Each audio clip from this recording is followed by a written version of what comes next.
Историята винаги е била битка между две сили. Добро и зло. Свобода и контроли. Всяко поколение избира на чия страна да застане. My name is Charlie Kirk.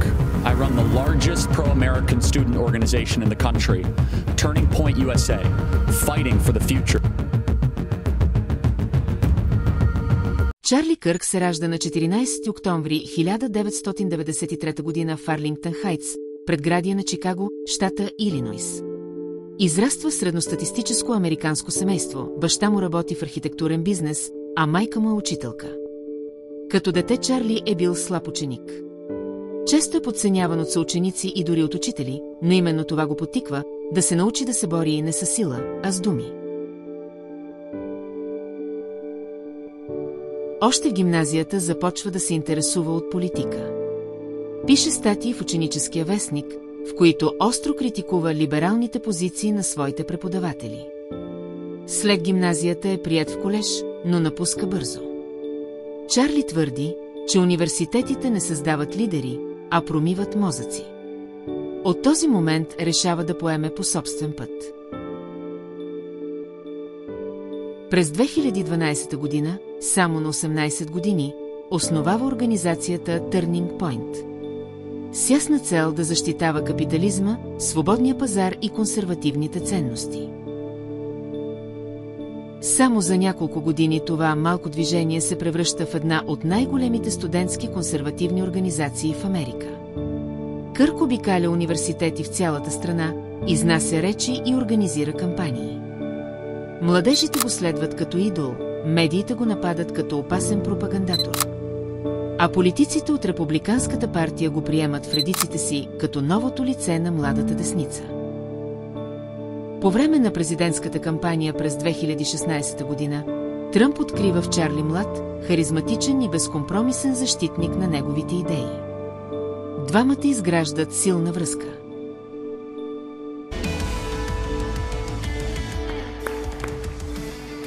В интервю през 2024 година Кърк открито признава, че получава чести смъртни заплахи. Той споделя, че тези заплахи са част от ежедневието му като обществена фигура, но също така подчертава, че това е знак за растящото политическо напрежение в САЩ. Той предупреждава за появата на нова култура на омраза и насилие, където убийства на политически лидери вече не се считат за непостижими.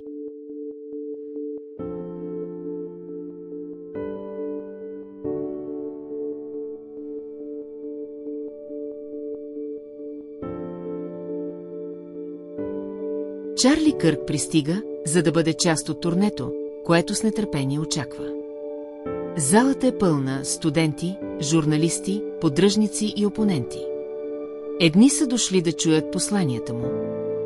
Други да го свиркват, напрежението се усеща във въздуха. Чарли започва да говори за любимите си теми: разделението в Америка, кризата на университетите и свободата на словото. В публиката се задава провокативен въпрос за масовите стрелби и за различните сексуални ориентации. И тогава прозвучава изстрел. Залата замръзва. Чарли Кърк пада прострелян в шията. Паника и хаос. Студенти се разпръскват, охраната реагира, камерите падат. Само секунди и Америка губи един от най-противоречивите си гласове.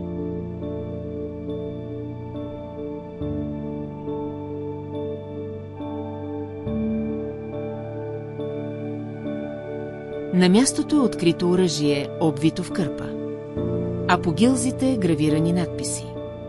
Едни зловещи, други подигравателни, но всички оставят усещане за планиран акт. Защо гилзите са били гравирани? Дали са кодирани послания? И защо толкова време стрелецът успява да остане незабелязан в университет с хиляди студенти и засилена охрана? Това беше второто покушение, първото срещу Доналд Тръмп завърши неуспешно. Чарли Кърк говореше открито пред различни общества и се стремеше да оборва техните виждания за живота. След смъртта му, много от тези общности започнаха да публикуват клипове, в които показват радост от трагедията му.